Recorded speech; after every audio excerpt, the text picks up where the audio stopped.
implementation stage. And I'm sure that publicly we have addressed a lot of these issues. What is clear is that I think that people suddenly saw on the public space something on the scale of NaBCO they did not understand. Right. They had not experienced something in the scale of... Where was the misunderstanding So the coming from? misunderstanding comes from, this is how the scheme was designed. The scheme, we designed a work and learning program as a graduate employment scheme. So the work and learning program implies that we are trying to address two issues. One, we recognize that there is a kind of deficit either coming from the labor side in terms of what they require tertiary institutions to produce. So probably they believe that the tertiary institutions are producing things that they cannot consume. So either way, either on the labor side in terms of the requirements or on the tertiary education side. So we thought that we could build the gap, bridge the gap. How do you do that? You design a work and learning scheme. So you expose these graduates to working environments based on self-selection because they decide what their career pathways are. You don't enforce that.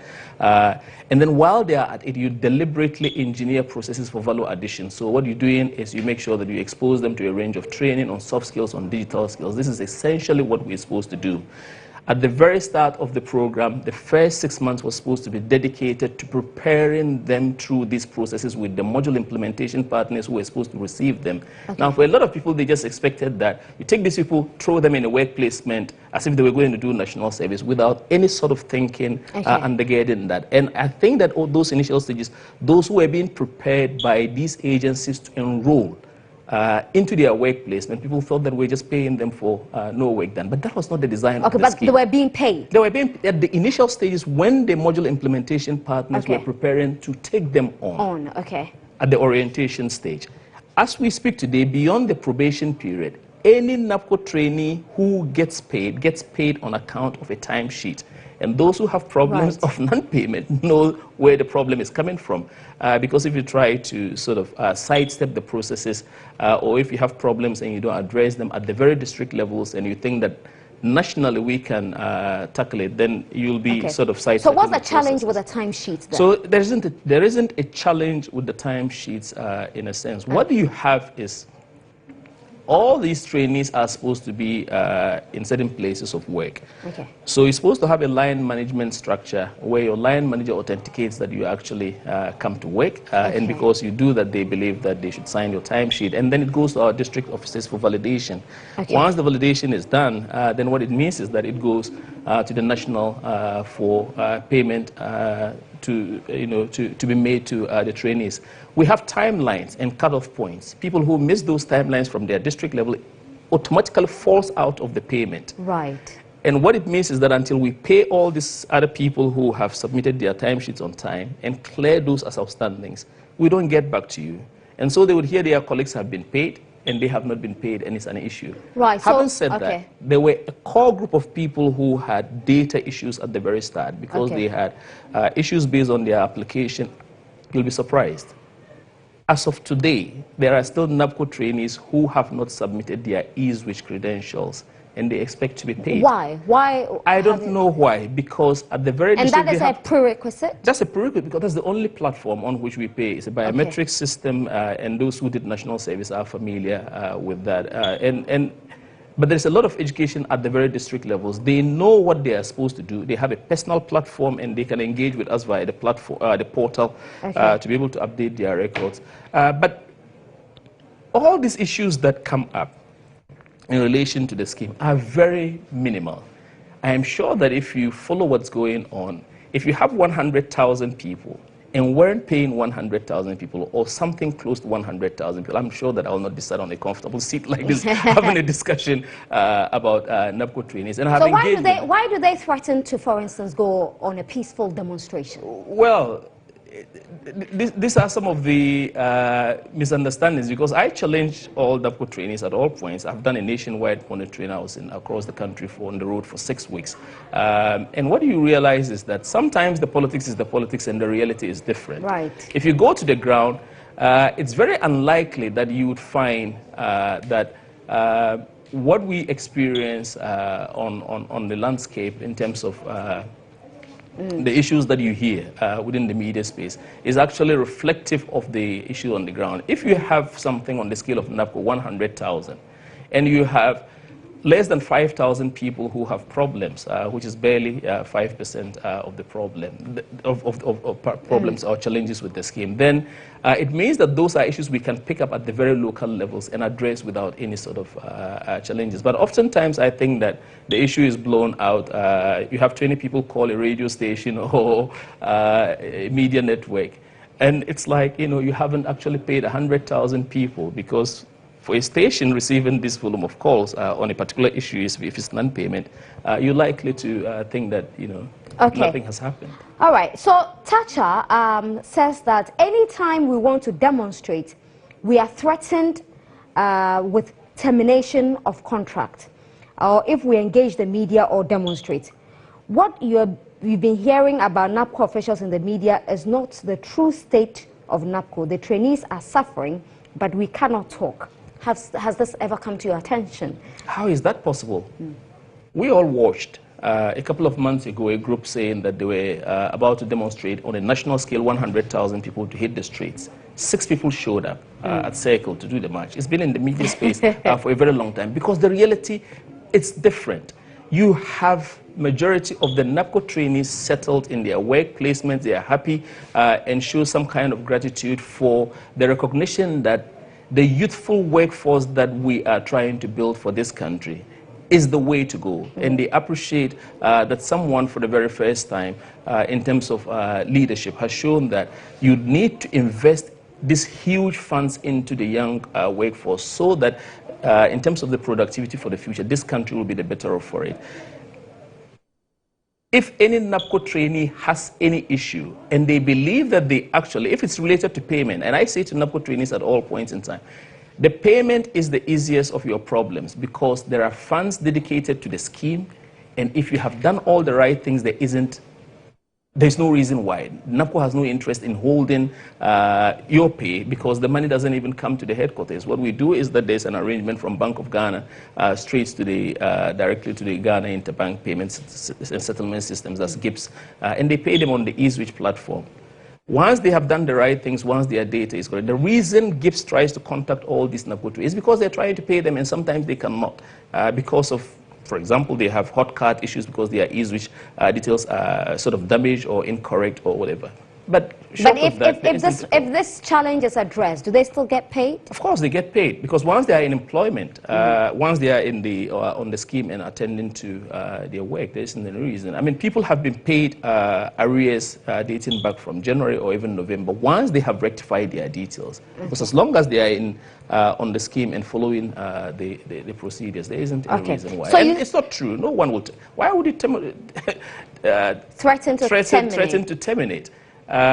We have given them a contract and say that the scheme is over a 36-month period, but of course graduated from the probationary 6 months to a 24-month work placement, and then you enroll on merit onto the exit plan, which is the exit preparation phase for the last 6 months, which gives you the full complement of the program. What the trainees themselves haven't done in certain cases is that you enroll onto a program, you're given a contract, you must read it and understand. On my national monitoring, I would challenge them, can I see by show of hands how many people have read the contract that they signed and uploaded onto the scheme? And in majority of cases, you realize that they were actually quite excited to sign the final page or just print on the final page. Well, because you've been sitting at home for a while without a job, and if there is an opportunity. But it's a life lesson there to learn. You don't put your signature to something you have actually not read. Absolutely, absolutely. Okay, so you started off with 100,000 university graduates.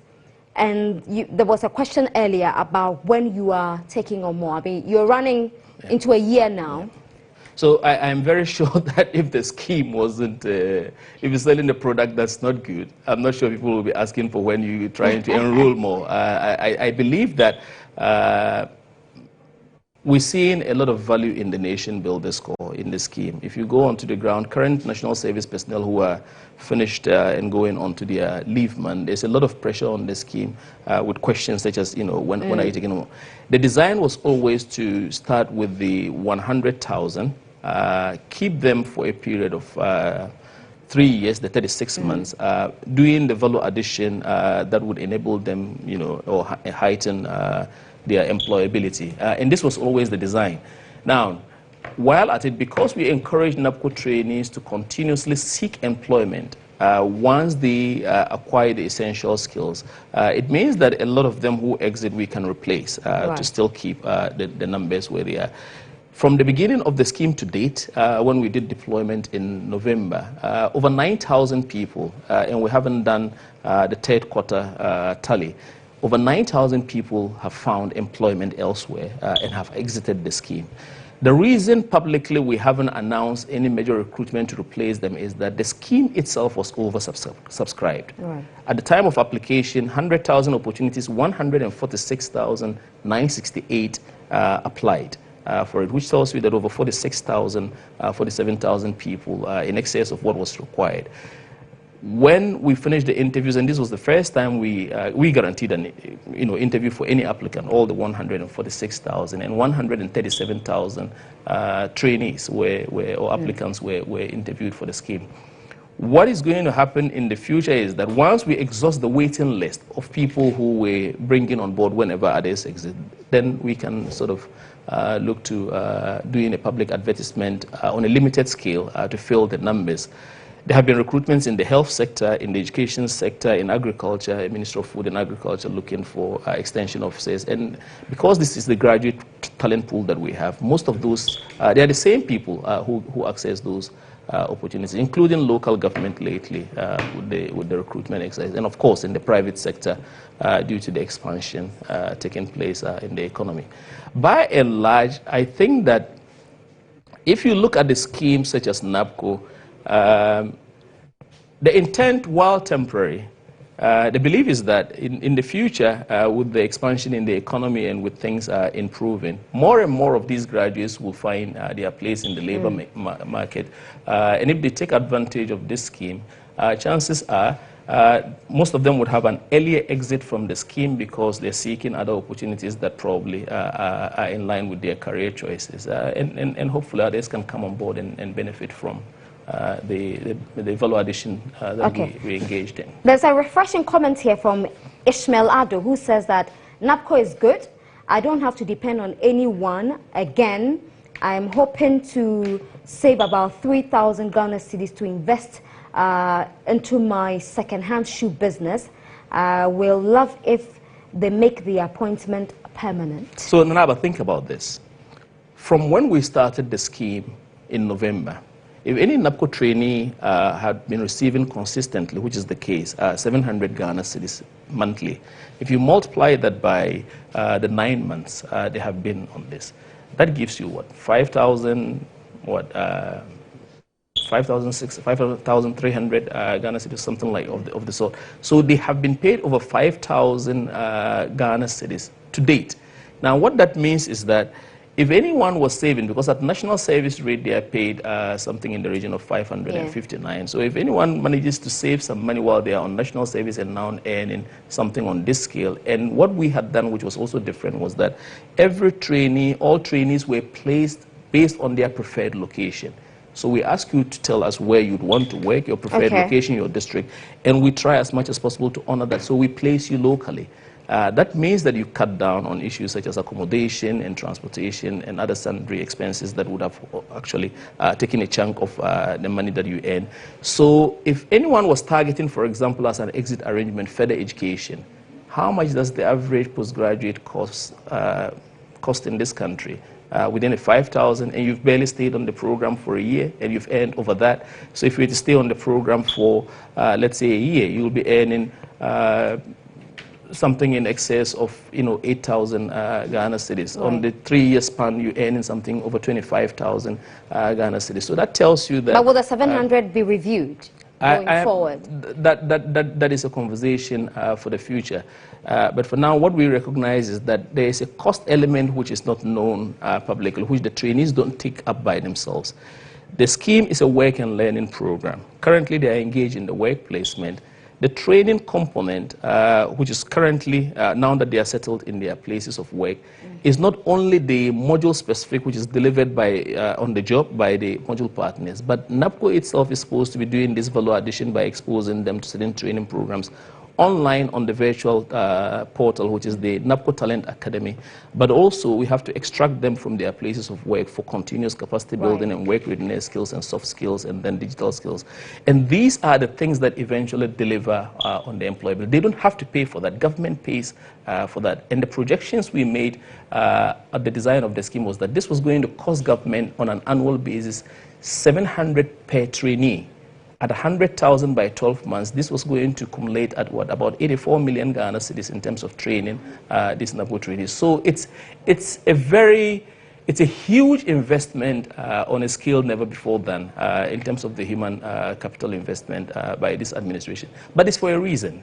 If you think about it, if you're a visionary leader, you envision a transformed Ghana, for example, what would you have to do? You want to take the mass of your people into that generation, the envisioned transformed Ghana, where they will still not be able to access the opportunities of the day, or you will prepare them in readiness to be able to explore and take advantage of those opportunities. And this is the reason such an investment is being made into the youthful workforce that we have. And I think that the likes of Ishmael Ado and majority of the people who are taking advantage of this scheme, it's unfortunate that usually the minority who face challenges, and of course, if I am in that category, I'll be louder than the satisfied majority, and so this is quite common. Let's take our first break. We'll come back to continue our conversation with Dr. Anyasi Ibrahim, the Chief Executive Officer of the Nation Builders Corps, otherwise known as NaBCO.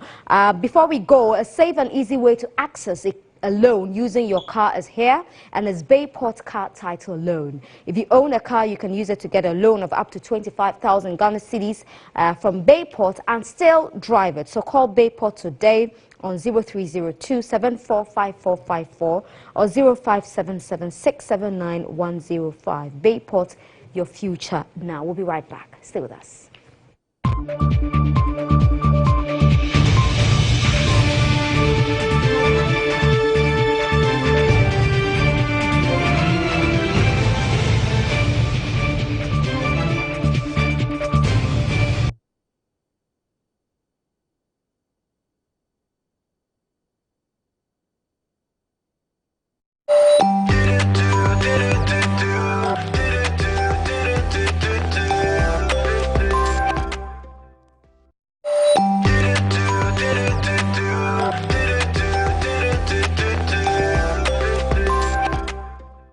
This advertisement has been vetted and approved by the FDA. I don't cry, baby.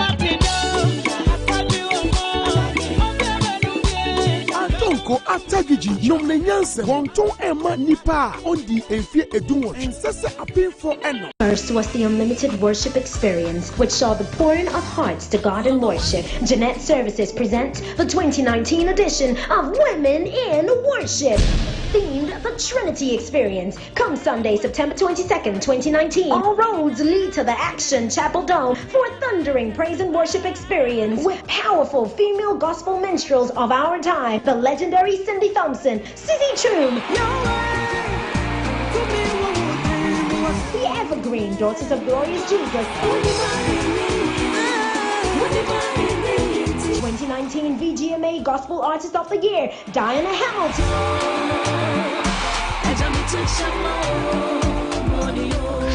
and all the way from Nigeria, the Jesus You Love Me Too Much hitmaker, Mercy Chinwo.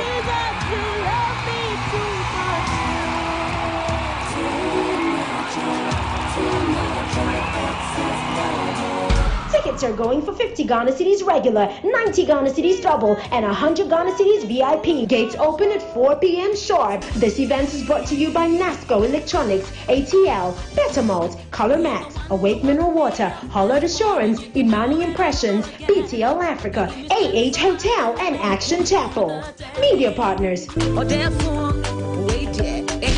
Further information, call 055-774-7977. Women in Worship. Should you rumor to me?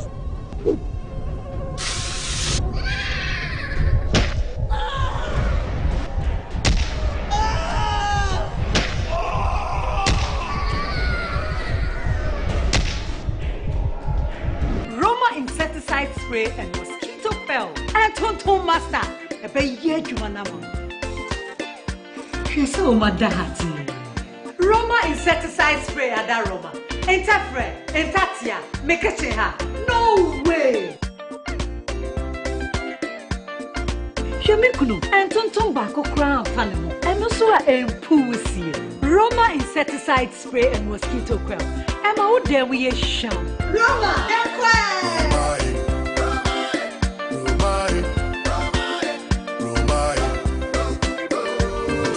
Roma and Tonton Master.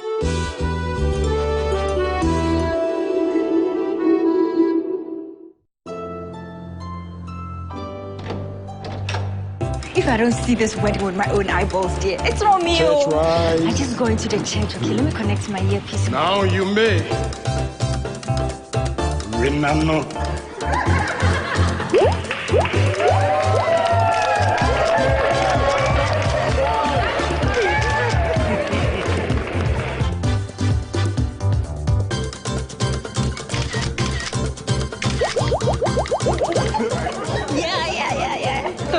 Who stop meets by their sharing here?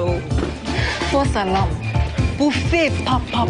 Enjoy even more valuable MTN Free After One. You only pay for the first minute of your call on MTN Free After One, and the rest is free. Plus, you enjoy free 50 megabytes worth of data to browse your favorite sites. Umpe where? Umpe deng. Dial *315# to sign up now. We day for you everywhere you go. I love the new look of my favorite Nivea black and white deodorant. Same reliable double protection against sweat and against stains. No white marks on black and no yellow stains on my white clothes. Proven 48-hour protection with the new look black and white deodorant from Nivea.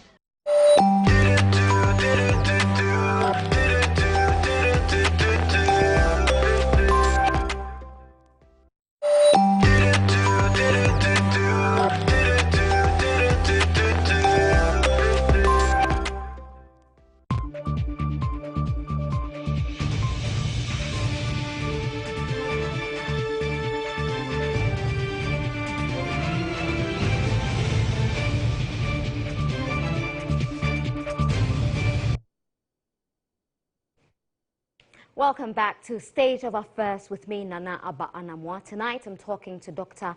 Anyas Ibrahim. He's the Chief Executive Officer of the Nation Builders Corps. Now, for all these 100,000 university graduates who were enrolled into the program or onto the program, some of them have had some wonderful stories to share. And I see that a lot in the comments that are coming in. There's a lady, Sewa Brimpa, who says that NaBCO has held me. I sat at home for 5 years without a job. Now I can go to work, come home happily, and not rely on my mother for money. But there are more of my mates who are at home without jobs, and I'd like to know what the plan is for them. Remember, your party promised the youth a number of jobs, and so 100,000 possibly gone, but there are still more graduates sitting at home. There is also Tutuskele Richard Tutuyebi, who says that it's a fantastic initiative by His Excellency Nana Dankwa Ekufuado, but sometimes payments delay. So is that a general problem? Are they paid consistently on time? So we paid up to June currently in terms of the payment. But like I said, what has held up payments, and every trainee knows this, is because it took us a while in trying to make sure that the data was accurate and we're paying the right people. And because of the fluid nature of the scheme, because they're free to exit when they get employment. So let's say, for example, as of 1st of August, someone has got employment somewhere but haven't gone online to decline. If we use June data to want to pay July without validating the data anew, then it's likely that you'll be paying people who you shouldn't pay. So we always And how often is this happening? Well, we paid up to June, except those who have problems and they are waiting to be paid. We're doing a clearing this week for all those that have been missed over the period, because we now have good enough data from the district. So it's not very common at this stage of the program. That's what I said. If any trainee has a problem of payment, they know where to, because this is very localized. I remember some time ago you actually threw a challenge that if anyone knows of anyone who's being paid without working, they should bring that forward. Did you get any report? This is the point. You cannot get to us on the payroll if you haven't submitted the timesheet. Now, let's say, for example, you submitted a fraudulent timesheet, and I have no way of knowing that you submitted and we end up paying you. Once the processes go through after a period and we find out what has happened, there is a process to retrieve those funds from you. But everyone who gets paid on account of having submitted a timesheet. And if you miss out on the timelines for submission, then of course you wait for outstanding and clearing to be done. And it affects a few of them because they have challenges of trying to get the district coordinators, and that usually is the case. Okay. Stephen Mensah says that most of these people do nothing, yet they complain about not being paid. Okay, Stephen, that's a new angle to it. Regional transfer, almost not possible. My sister, who's married, joined her husband, and up to date she has not been transferred. Okay, I don't really understand that part of your message. But from where you sit, I'm sure you encounter certain challenges. What are the shortcomings of this program? So I'm not sure about shortcomings because this is new on the landscape, on the employment landscape. We did not have NaBCO a year ago. And I think that what we have been familiar with is the Youth Employment Agency. But NaBCO came with a qualification point, a definite qualification point, which suggests that you had to fall within a certain category to be enrolled onto the scheme.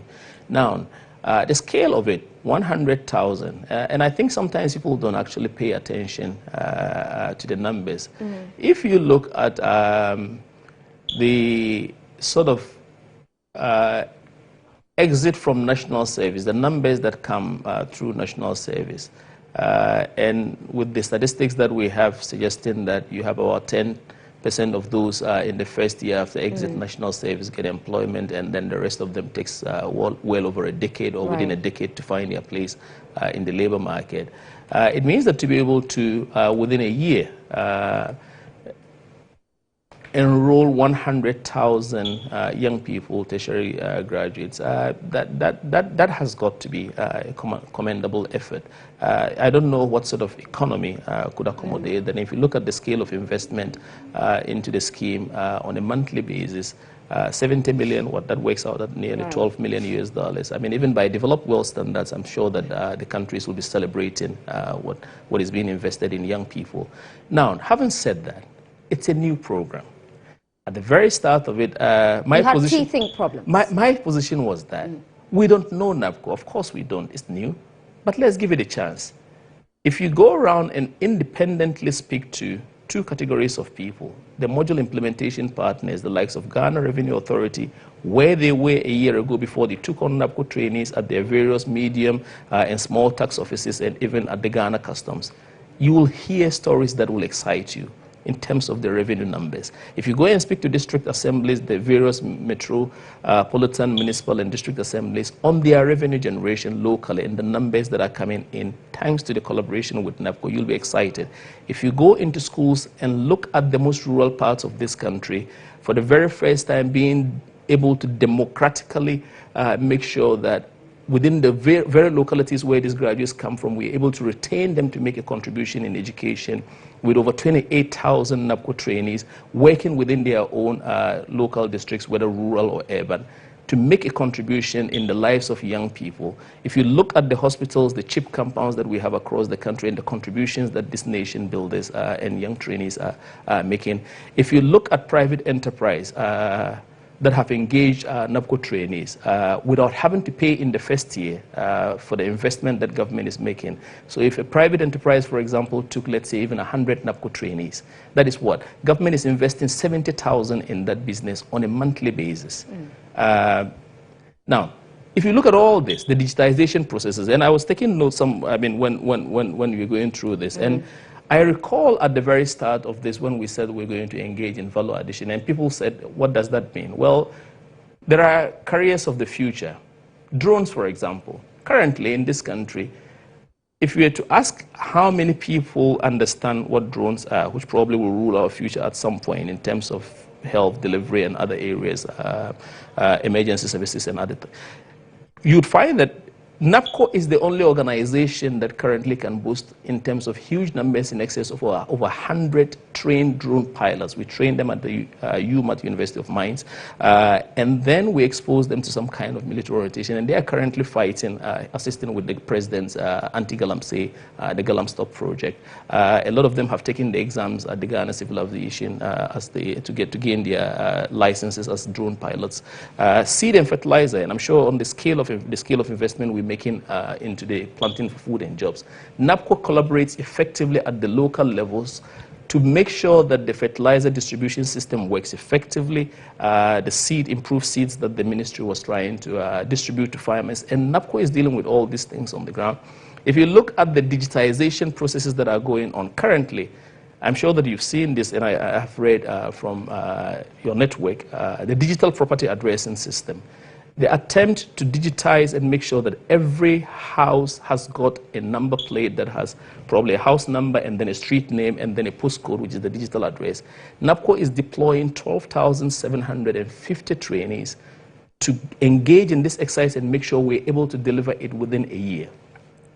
All these things that are happening on the back of an organization that is barely a year old should excite anyone to understand that the little things that we see in terms of challenges are only normal and they're bound to happen.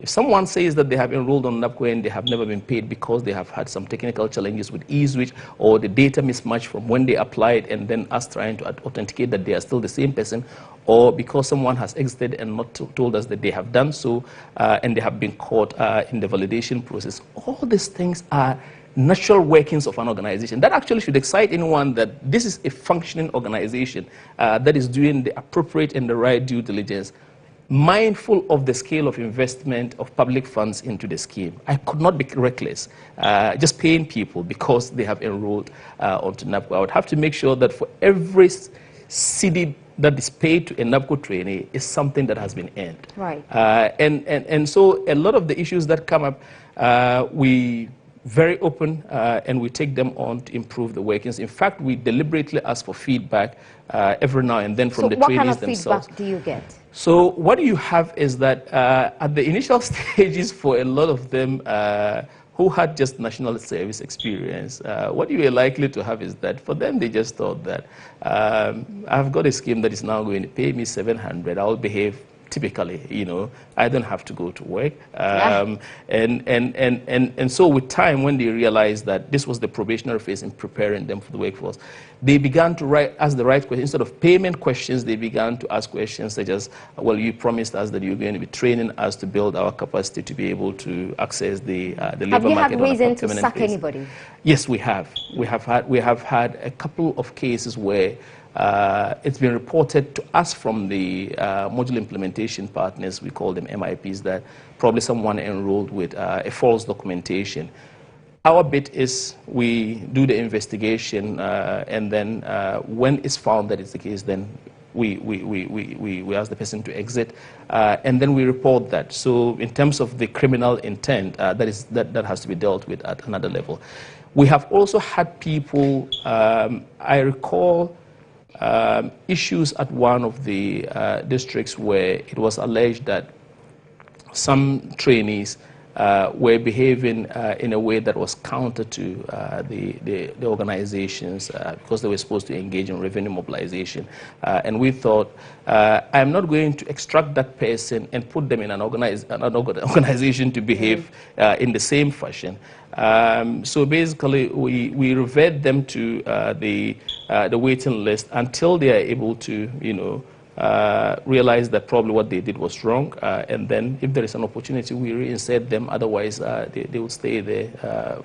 But these are very minimal. I believe that what you have is that you can't have a program on the scale of NABCO and not equally have such typical behaviors, such as the poor attitude to work. You send someone to work in a particular place and then they don't show up, which is what you will get from MIPs, for example, that they have requested for a workforce. You send them 5 people and only 3 of them bother to consistently show up. In such situations, we query them to get them to understand that, the reason you've been given this opportunity, and mind you, other people are waiting to enroll onto the program, is because we think that we need to prepare you as a future workforce of this country. By and large, these have become very minimal. I think that the initial reasoning why some of them enrolled onto this program, they're beginning to clearly understand the rationale behind the program. And they ask the right questions. We need to get more of the training so that our maturation level can be enhanced, and then we can have an earlier exit from the scheme. The intent is not for me to warehouse, in quotes, these NABCO trainees for 36 months, all 100,000 of them. Of course, I mean, the plan is to make sure that they have various maturation phases, so the more of them that exit, the better. And we signal the pathways to them. There are some of them who are hoping that they will gain retention in their current places of work. What happens if they don't? Well, I'm coming to that bit. And then you have those who, for example, are very happy to make some money and then invest in their own personal businesses, the entrepreneurs among them. And you can never have, a talent pool like this and not have brilliant ones who are interested in self-employment or some kind of entrepreneurship. But you have, in our generation, hardly would you see anyone wanting to retire on their diploma or their first degree. So there's a core of them who are interested in further education, and that's why I keep encouraging them. No money is ever so small, so make sure that instead of thinking that you will exit this and depend on someone to pay your school fees, you could equally save some money towards exiting. If that was the only thing that NABCO gave you, that you gain some work experience and you're able to save some money to go on to do further learning and gain a master's or a postgraduate qualification, of course, then that is very good. However, we're not naive.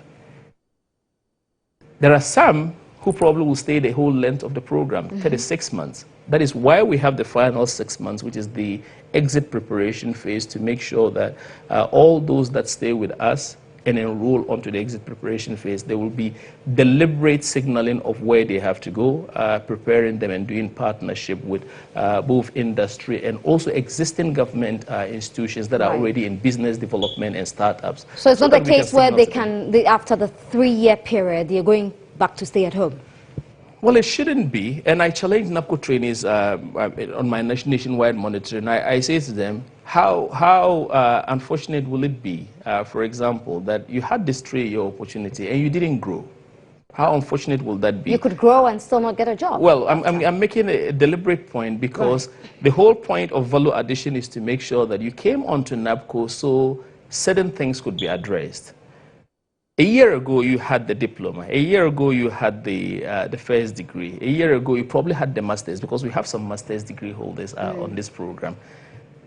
If you took a newspaper and you couldn't get a job based on the requirements of that particular job advert. Because they're asking for experience. Because they're asking for experience. They're asking for you to have a 3-year experience, a 2-year work experience. They're asking for certain competencies. You have to be someone who is very confident at communication, a team worker, someone who probably has run some kind of worked in some kind of environment, and all those competencies are key to you. Now, if you're not able to meet any of those, except tick the box that says that you have a degree or a diploma, in a year, in 2 years' time on NABCO, some of those problems should have been addressed. You see what I mean? And this is exactly what the scheme was intended to achieve. So for me, I am very excited that we're doing all the right things in terms of the value addition that is guaranteeing some kind of future employability of these graduates. What is essential, and we should not lose sight of that fact, no individual, whether government or a family, no one is responsible for anybody's career choice. I did not decide what course you should go and study at an institution, for example.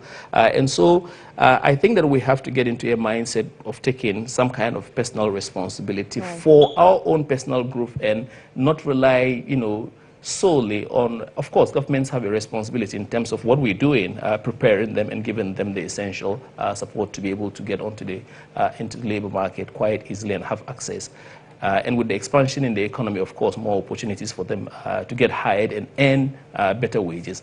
But at the end of the day, in terms of the career choices that we make, I cannot dictate where you should work, and I cannot dictate the sort of salary that we all aspire differently, and that has got to be a personal choice or personal choices that we all make. All right, we'll take our final break. We'll come back to continue our discussion with Dr. Anyas Ibrahim, and also he's got his eye on the Tamale Central seat.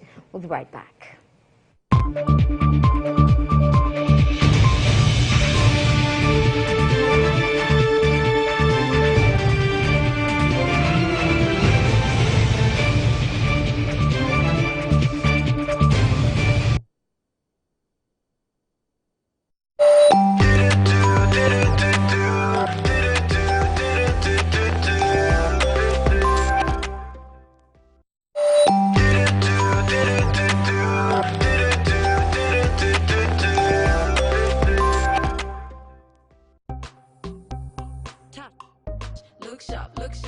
Wow! My uniform looks different. From my head to my toes. You're the best grandpa ever. FECO spray starch. Majimo point.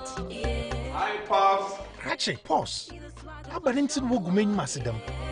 When you want to run a month of the morning. I feel your spray starch, Papa. On your particles be our water or dose warm on your water and Sophie. No wrinkles. Smooth iron.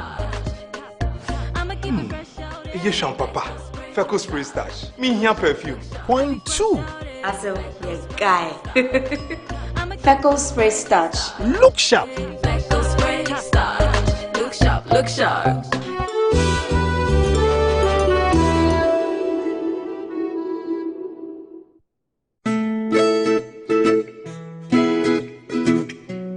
Akwesi. Yes, Dad. When and where will we buy all the things I need for school? Akwesi, that's why I called you here. Throughout the week, your mom will be going to Makola to get your items gradually. I, on the other hand, will see to it that your khaki and your white shirt will be sewn. Come in. Have you finished buying all your school items? How? I haven't. Wow. I just finished buying everything on my Prospectors from a shop called Prospectors Ghana. Their things are very affordable, and in 10 minutes, I was done. Tell me more. Guess what? Credit is available for workers from both the formal and informal sectors. And for busy parents like you can even order from the comfort of your homes because delivery service is available. They have everything. Ghana now has the first one-stop shop to get all your school items. Wow, then I really have to go to Prospectors Ghana right away.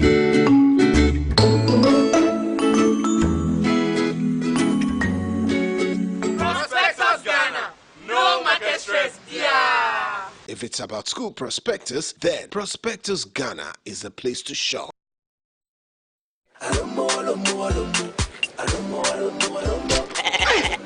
Aboji! Very good, Aboji!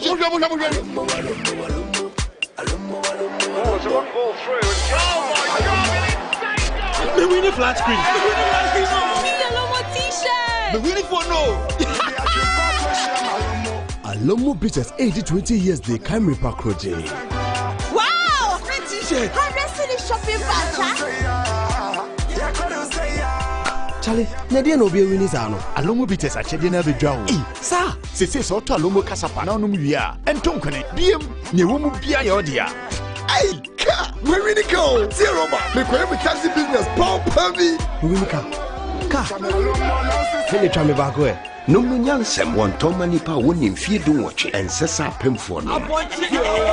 FD ahwehwe se dwedie nkrato yi mu agye atom say ye. Terms and conditions apply. Alomo, authentically African. Awards USA is here. For 10 years, we have bridged the gap between Africa and the diaspora, honoring those who have broken social, economic, and political barriers to put the motherland on the pedestal. Today, we are proud to open a new chapter with Guba Awards USA under the theme African Diaspora, the catalyst for growth and innovation. Guba Awards USA takes place on Thursday, 26 September at the Pierre Hotel, New York, USA. Time 6 p.m. prompt. Special guests include His Excellency Nana Addo Dankwa Akufo-Addo, President of the Republic of Ghana, as well as heads of state from Madagascar, Guinea, Burkina Faso, and the President of the ECOWAS Commission. Guba Awards USA 2019 is co-sponsored. Media partners. For sponsorship, advertising, exhibition, and tickets to attend, call 0548 966 213. Email marketing@gubaawards.co.uk or visit www.gubausa.com. Guba Awards USA is powered by Guba Enterprise and proudly title sponsored by Samara Company Limited, producers of Sasso insecticide spray.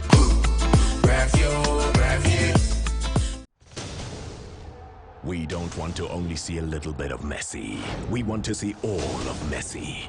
It's never enough to see a moment of Isco. That's because we want to see all of Isco. We don't want to see glimpses of Thomas Partey. We want to see all of Thomas Partey. And because La Liga is on GoTV Max, we want to see all the best players, the best teams, and the best skills.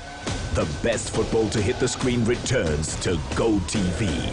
Get GoTV or upgrade to GoTV Max to catch it all from 16 August on SuperSport Select 4. Go for La Liga. GoTV. Live it. Love it. Scholes gets somebody got Heskey onto the pass. Sasso tum tum tum prakundo wa ho. Sasso. Ayam emma wumbo wa. Sasso. Wo hini sisi emma wuna kata. Sasso. The kwado so de kuma tum tum praku. Sasso.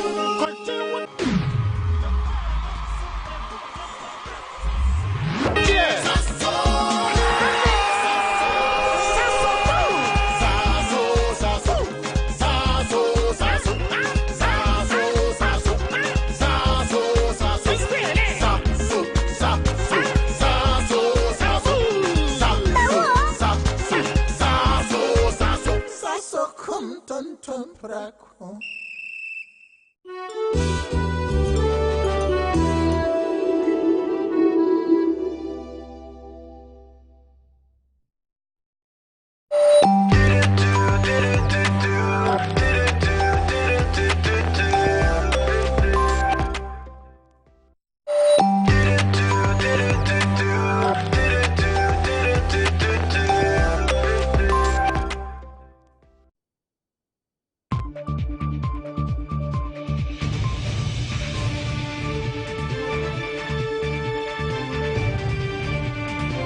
Tonight on State of Affairs is Dr. Anyas Ibrahim, the Chief Executive Officer of the Nation Builders Corps. So you're very happy with your work so far? I am very, very excited to be leading a corps of nation builders who... You've received some bashing from the opposition, haven't you? I think some of those have been largely complimentary because you'd expect people would often criticize something that is very little known until they get to a point where they're very comfortable with it. And so I think a few of those we have heard, for example, in suggesting that a lot of thinking has to go into the sustainability of the programs such as this because of the scale of investment, in terms of the idea of some kind of legislative support to define clearly dedicated funding sources. Something you agree? That's what I'm saying. Largely, some of those have been very complimentary because this is a new program, and every sort of idea is welcome as long as it's constructive. And I have engaged meaningfully with a lot of the issues that they have put forward, and largely I find them complimentary.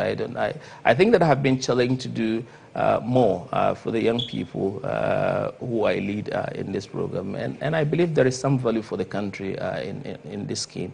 I sincerely believe so. Okay. Before we wrap up, you intend filing your nomination for the Tamale Central seat. Why are you targeting this? Why do you want to go to Parliament? Why do I want to go to Parliament? I think I have. I feel I have a contribution to make. I come from a background that sort of makes me feel like I should be challenged to do more to change the lot of the people in the community. Is this? I come from the northern part of Ghana, Tamale, schooled in Yendi Secondary School at the time. You know, quite challenging environments.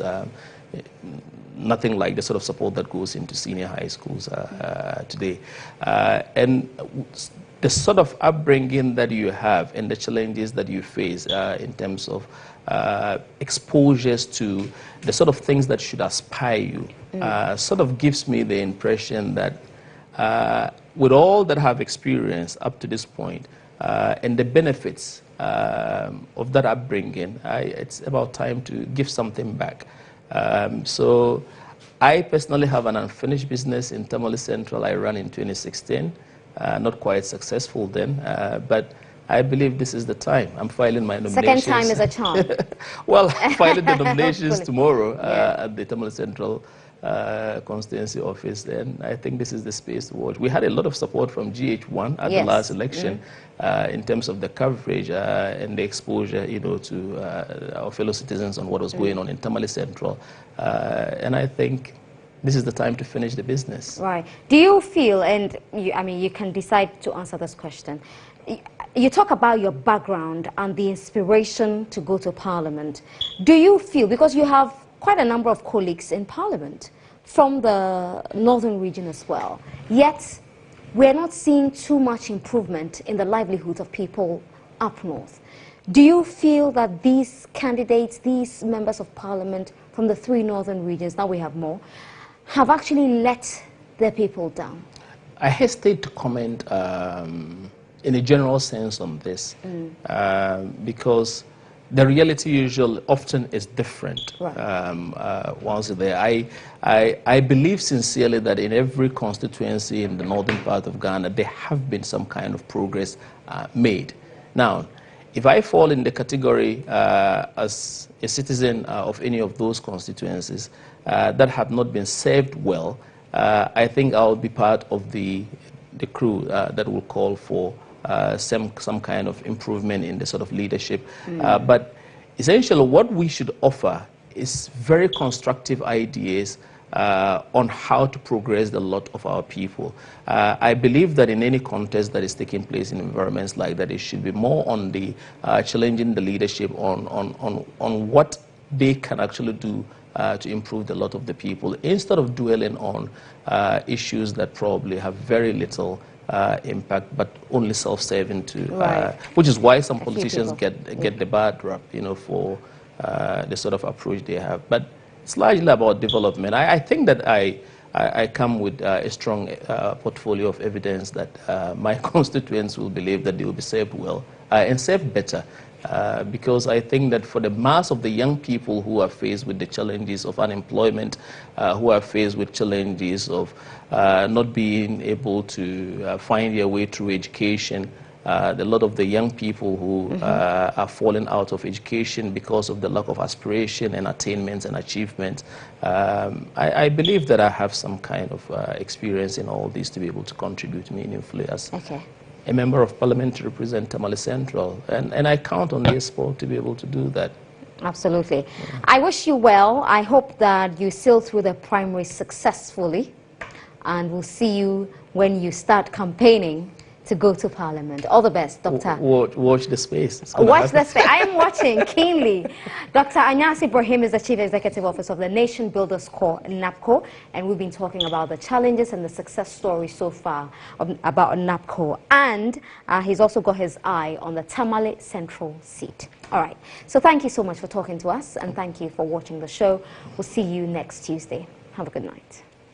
This program was brought to you by MTN, Bayport, Ghana, Cowbell.